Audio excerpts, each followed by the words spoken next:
মিজানুর রহমান আজহারের মাথা এনে দিতে পারলে 10 লক্ষ টাকা পাবেন। শুনুন কথাগুলি। ইসলামিক স্কলার মিজানুর রহমান আজহারের মাথা এনে দিতে পারবে, তাদের জন্য তিনি 10 লক্ষ টাকা পুরস্কারের ঘোষণা দিয়েছেন।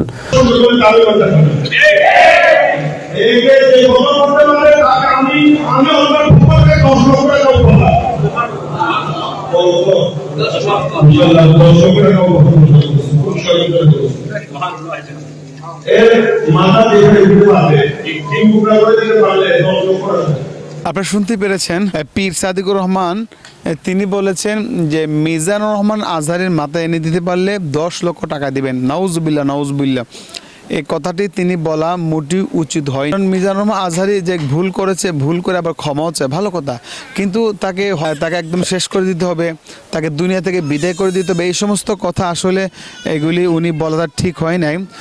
দুনিয়াতে আমরা এসেছি, অবশ্যই একদিন দুনিয়ার জমিন থেকে কবরে চলে যাব, অবশ্যই আমাদের দুনিয়ার জমিন থেকে চলে যেতে হবে, কিন্তু তার মানে এই নয় যে মানুষকে চিরদিনের জন্য বিদায় করে দিয়ে আমরা বিশাল বড় জান্নাতে হয়ে যাবে। না, মানুষদেরকে দুনিয়ার জমিন থেকে একদম সরিয়ে দেওয়া ঠিক না। মিজানুর রহমান আজহারি যাই হোক, সে তো আলেম, সে যদি ভুল করে থাকে তো অবশ্যই সে ভুল করলে আবার ক্ষমা চায়, ভালো কথা, ক্ষমা চায়, এটা ভালো। ভুল মানুষের হতেই পারে। সাদিকুর রহমান তিনি আসলে কথাটি একেবারে মোটেই উচিত হয় না, তিনি কথাটি বলা।